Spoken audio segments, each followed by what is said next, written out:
আসসালামু আলাইকুম রহমতুল্লাহ নাহমাদুহু ওয়া নুসাল্লি আলা রাসূলিহিল কারীম ওয়া আলা আলিহি ওয়া আসহাবিহি আজমাইন আম্মা বা'দ।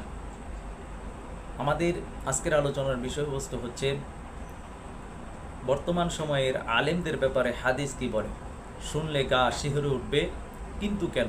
পর্ব 2। আপনারা যারা আমাদের প্রথম পর্বটি দেখেছেন সেখানে আমরা বেশ কয়েকটি হাদিস আপনাদের সামনে উপস্থাপন করেছি। আজকে আপনাদের সামনে আরেকটি গুরুত্বপূর্ণ হাদিস আমরা উপস্থাপন করব।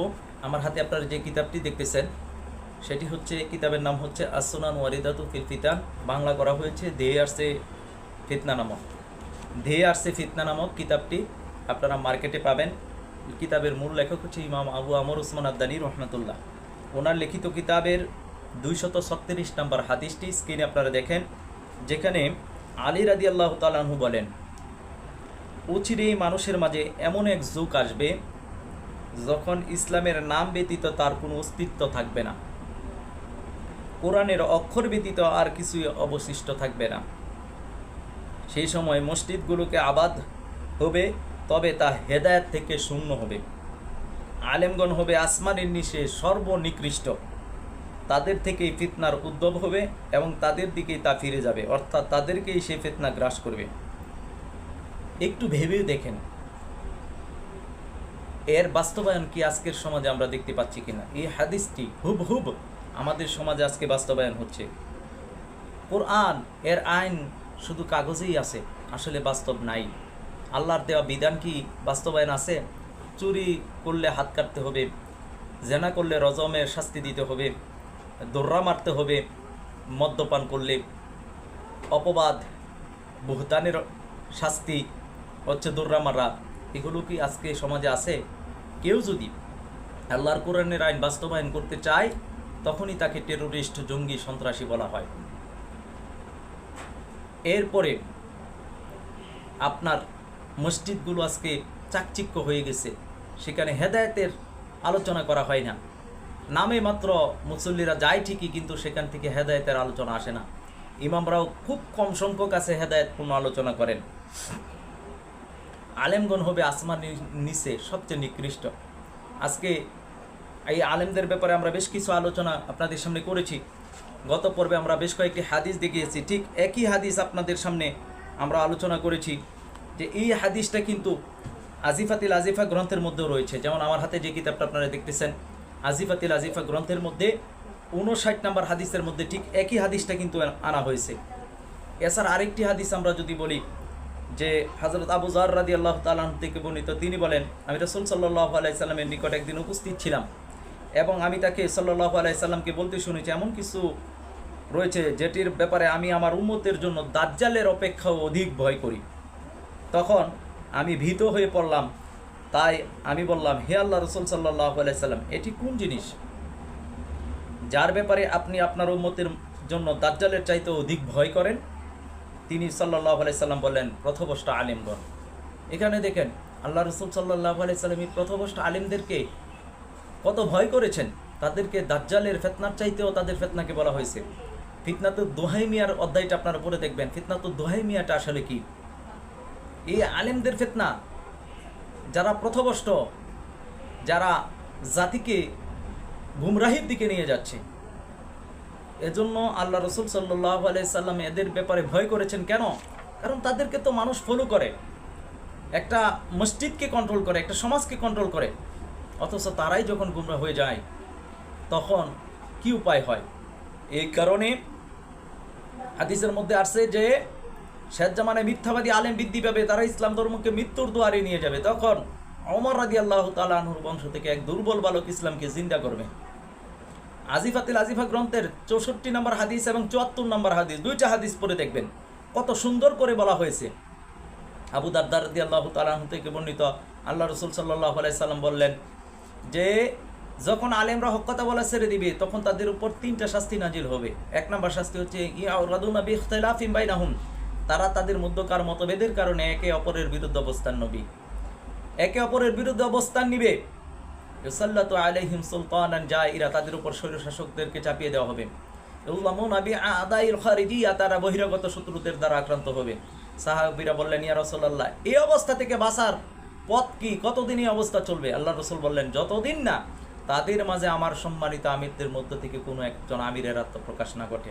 আলেমদের ব্যাপারে হাদিসগুলো এসেছে, ঠিক একই হাদিসে আবার বলা হয়েছে, একই সময়ের হাদিসগুলোতে বলা হয়েছে, তখনই ওমর রাদিয়াল্লাহু তাআলা আনহুর বংশ থেকে এক দুর্বল বালকের আত্মপ্রকাশ ঘটবে, যিনি ইসলামকে আবার জিন্দা করবে, যিনি পুনরায় ইসলামের গৌরব ফিরিয়ে আনার জন্য কাজ করবে, যিনার নাম হলো মাহমুদ বিন আব্দুল কাদির।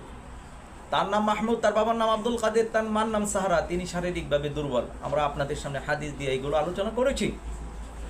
তাই এই প্রথমষ্ট আলেমদের ব্যাপারে আমরা জাতিকে সতর্ক না করলে জাতি তো মিসগাইড হবে। যদিও তারা আমাদের বিরোধিতা করবে, তারা আমাদের বিরুদ্ধে শত্রুতামি করবে, তো তারা সংশোধন হবে না। যে তাদের ব্যাপারে আল্লাহ রাসূল সাল্লাল্লাহু আলাইহি ওয়াসাল্লাম হাদিসে বলেছেন আসে তারা সংশোধন হোক, হয় না, বরঞ্চ তারা আল্লাহ রসুলের বিরুদ্ধে অবস্থান নিচ্ছে। আমরা কি আমাদের কথা এগুলো বলতেছি? আল্লাহ রসুল সাল্লাল্লাহু আলাইহি সাল্লাম এই সময়ের আলেমদের ব্যাপারে বলেছেন, শেষ জামানার আলেমদের ব্যাপারে, প্রথমষ্ট আলেমদের ব্যাপারে বলছেন, আমরা তো হক্কানি আলেমদের বিরুদ্ধে না। যারা দ্বীনের জন্য একনিষ্ঠভাবে কাজ করেন, যারা হক কথা বলেন, যারা হক কথা বলতে গিয়ে নির্যাতিত হয়েছেন, নির্যাতিত হন, তাদের ব্যাপারে তো আমাদের কোনো কথা না। প্রথমষ্টকারী আলেম যারা এখনো দুনিয়ার পিছনে পাগলা ঘোড়ার পিছনে ছুটতেছে, পাগলা ঘোড়ার পিছনে মানুষ যেরকম ছুটে তারা দুনিয়ার পিছনে সেরকম ছুটতেছে। তারা স্বল্প মূল্যে দিনকে বিক্রি করে দেয়, তারা টাকার পিছনে ছুটতেছে, তারা যশ খ্যাতির পিছনে ছুটতেছে, ভাইরাল হওয়ার দান্দা। তারা দেখবেন কোনো কিছু হলে সেলফি তুলে ফেসবুকে আইসা আপলোড দেয়, মাহফিলে যাবে কোথায় সেটাও ফেসবুকে দিচ্ছে, এবং প্লেনের টিকিট কাটতেছে সেটাও দিচ্ছে ফেসবুকে। এই যে একটা ধান্দা, এই যে তারা প্রতিযোগিতা করতেছে কে কিভাবে ভাইরাল হওয়া যায়। কারণ সবচেয়ে সহজ একটা ব্যবসা হচ্ছে কোন ওয়াজের ব্যবসা। এখানে কোনো পুঁজি লাগে না, কিছু গজল, কিছু নাশিদ আর সুর কণ্ঠ ভালো হইলেই, উল্টাপাল্টা কিছু কিচ্ছা কাহিনী বলতে পারলেই এখন ভালো বক্তা হওয়া যায়। সুতরাং এই সমস্ত বিষয়গুলো আমাদেরকে জানতে হবে। শেষ জামানার আলেমদের ব্যাপারে আমাদের পড়াশোনা করতে হবে। আল্লাহ রসুল সাল্লাল্লাহু আলাইহি সাল্লাম কি বলছে? আরে ভাই, আমার কথা শুনবেন কেন? আল্লাহ রসুল কি বলছেন একটাবার তো ভাববেন। যার ওয়াজ শুনতেছেন, যার পিছনে ছুটতেছেন, তার ব্যাপারে আল্লাহ রসুল সাল্লাল্লাহু আলাইহি সাল্লাম কি বলছে সেটা একবার ভাবেন। নিজের দিনকে বিক্রি করেন না, এমন কারো পিছনে ছুটছেন না যিনি আপনাকে জাহান্নামের দিকে নিয়ে যাবে। কারণ আমরা কিন্তু সব কিছু বুঝি। দেখবেন বাজারে গেলে একটা মুরগ কিনলে, একটা গরু বা ছাগল কিনতে গেলে কয়েকবার দেখি, এমনকি কোরবানি ঈদের সময় কিনতে গেলে একজন আমাকে ফোন দিয়ে বলতেছে যে অল্প টাকার মধ্যে কিনা যাবে কিনা। তাহলে দেখেন, আমরা কোরবানি ঈদের দিনেও কিন্তু অল্প টাকা খুঁজি, আল্লাহর জন্য দান করব, আল্লাহর জন্য কোরবানি দিব, সেটাও কি হ্যাঁ সাধ্যের মধ্যে কিনবো, এটা স্বাভাবিক। কিন্তু আজকে আমরা যখন কোরবানির পশু কিনতে চাই দেখি গোশত বেশি হবে কিনা, গরু মুরগ কিনতে গেলে দেখি সেটি সুস্থ না অসুস্থ সেটা দেখি। কিন্তু যেই আলেমের পিছনে আমি ছুটতেছি তিনি আমাকে জান্নাতের পথ দেখাচ্ছে না জাহান্নামের পথ দেখাচ্ছে, তিনি আমাকে ব্যবহার করতেছে কিনা, আমার আবেগকে ব্যবহার করে তিনি দুনিয়া কামাই করতেছে কিনা সেটি বোঝার দরকার নাই, সেটি ভাববার বিষয় না। সেই সমস্ত তথাকথিত ভণ্ড নামদারি আলেমদের পিছনে, নামদারি পীরদের পিছনে ছুটে আমি তো আমার আখিরাতকে নষ্ট করে দিচ্ছি। এজন্য সর্বোচ্চ সতর্ক আমাদেরকে হতে হবে। আল্লাহ রসুল সাল্লাল্লাহু আলাইহি সাল্লাম শেষ জামানার হাদিস যেগুলো বলেছেন সেগুলো স্টাডি করেন, গবেষণা করেন, এই কিতাবগুলো পড়েন। আজিফাতিল আজিফা গ্রন্থ, দেহারসে ফিতনা নামে কিতাবগুলো পড়েন, কিতাবুল ফিতান পড়েন, ইবনে কাসির রহিমাহুল্লাহ লেখা আল ফিতান, এই কিতাবটা পড়েন, শেষ জামানার কিতাবগুলো স্টাডি করেন। তাহলে আপনি বুঝতে পারবেন কে আপনাকে সত্যের পথের দিকে আহ্বান করছে আর কে আপনাকে গুমরাহি পথের দিকে আহ্বান করছে। আমাদেরকে অন্ধ অনুসরণ করবেন সেটা বলি না, ইমাম মাহমুদকে অন্ধ অনুসরণের কথা হতো বলে নাই, বলা হয় না। ইমাম মাহমুদ নিজে বায়াতের অংশে বলে যে ইমামের অন্ধ অনুসরণ করবো না। তো আমরাও বলতেছি আমাদের কথাগুলো কোরআন এবং সুন্নাহর সাথে মিলিয়ে দেখেন, আমরা আপনাদেরকে সঠিক পথের দিকে ডাকতেছি না গুমরাহির দিকে ডাকতেছি সেটি যাচাই করেন। যাচাই করে তারপরে সিদ্ধান্ত নেন, হুটহাট করে সিদ্ধান্ত নেওয়ার জন্য তো বলতেছি না। সুবহানাহু তাআলা আমাদেরকে সত্য আগে যাচাই করার তৌফিক দিক। সত্য এবং মিথ্যা আসলে সেটা যাচাই করা লাগে। আপনারা জানেন ইবনে সাইয়াদের ঘটনা, আল্লাহ রসুল সাল্লাল্লাহু আলাইহি সাল্লাম তার কাছে গিয়ে তাকে যাচাই করেছিলেন। আল্লাহ রসুল তার কাছে গেছেন, ওমর রাদিয়াল্লাহু তাআলা কসম করে ইবনে সাইয়াদকে দাজ্জাল বলতেন। আল্লাহ রসুল সাল্লাল্লাহু আলাইহি সাল্লাম নিজেও তার কাছে গেছেন। কেন গেছেন? আল্লাহ রসুল কি জানে না দাজ্জাল শেষ সময় প্রকাশ ঘটবে? এর মানে আল্লাহ রসুল সাল্লাল্লাহু আলাইহি সাল্লাম ইবনে সাইয়াদের কাছে গিয়ে যাচাই করে উম্মতকে শিক্ষা দিয়েছেন যে কেউ কোনো দাবি করলে সেটা আগে যাচাই করবা, সেটা সত্য না মিথ্যা সেটা যাচাই করে দেখতে হবে। আজকে আমরা যাচাই বাছাই না করে এই উমুকে বলছে, আমি যাচাই করছি না, উমুকে বলছে, তার স্বার্থের জন্য বলছে কিনা সেটাও তো যাচাই করতে হবে। তিনি তার নেতৃত্ব আমিত্ব কর্তৃত্বের জন্য বলছে কিনা সেটাও তো যাচাই করা লাগবে। তো ইমাম মাহমুদ হাবিবুল্লাহকে যাচাই করেন, ওনার লেখা কিতাবগুলো পড়েন, ওনার লেকচারগুলো শুনেন, হাদিসগুলো যাচাই করে দেখেন, মিলিয়ে দেখেন, তাহলেই তো সত্য উপলব্ধি করতে পারবেন। এর জন্য ভাই আমরা আমাদের আলোচনায় ক্লিয়ার করতে চাই, আমরা আসলে হক্কানি আলেম বিদ্বেষী না, কেউ আমাদেরকে ভুল বুঝবেন না। হক্কানি আলেম বিদ্বেষী আমরা না, প্রথভ্রষ্ট আলেমদের ব্যাপারে আপনাদেরকে সতর্ক করতেছি, আপনারা তাদের পিছনে ছুটে নিজের আখিরাত নষ্ট করেন না। আর এই ধরনের কোন আলেমরা যদি আমাদের কথা শুনে থাকেন, আপনাদেরকে আমরা আহ্বান করছি ভাই, সত্যের পথে আসেন, হকের পথে আসেন। দুনিয়া কয়দিনের, আজকে মারা গেলে সব শেষ। এই দুনিয়া আপনাকে রক্ষা করতে পারবে না। আপনি নিজেও জানেন যে আপনি কি করতেছেন, আপনি নিজেও জানেন যে আপনি টাকার পিছনে ছুটতেছেন, ভাইরাল হওয়ার জন্য ছুটতেছেন। আসুন না আল্লাহকে সন্তুষ্ট করার জন্য কাজ করি, আসুন না প্রকৃত দিনের জন্য কাজ করি, আসুন না সত্যকে গোপন না করে সত্যগুলো অকপটে স্বীকার করি এবং প্রচার করি। আমরা আমাদের সুবিধা মোতাবেক আয়াতগুলো শুধু প্রচার করি, যেগুলো আমাদের বিপক্ষে যাবে সেগুলো কেন প্রচার করি না, যেগুলো সত্য সেগুলো কেন প্রচার করি না।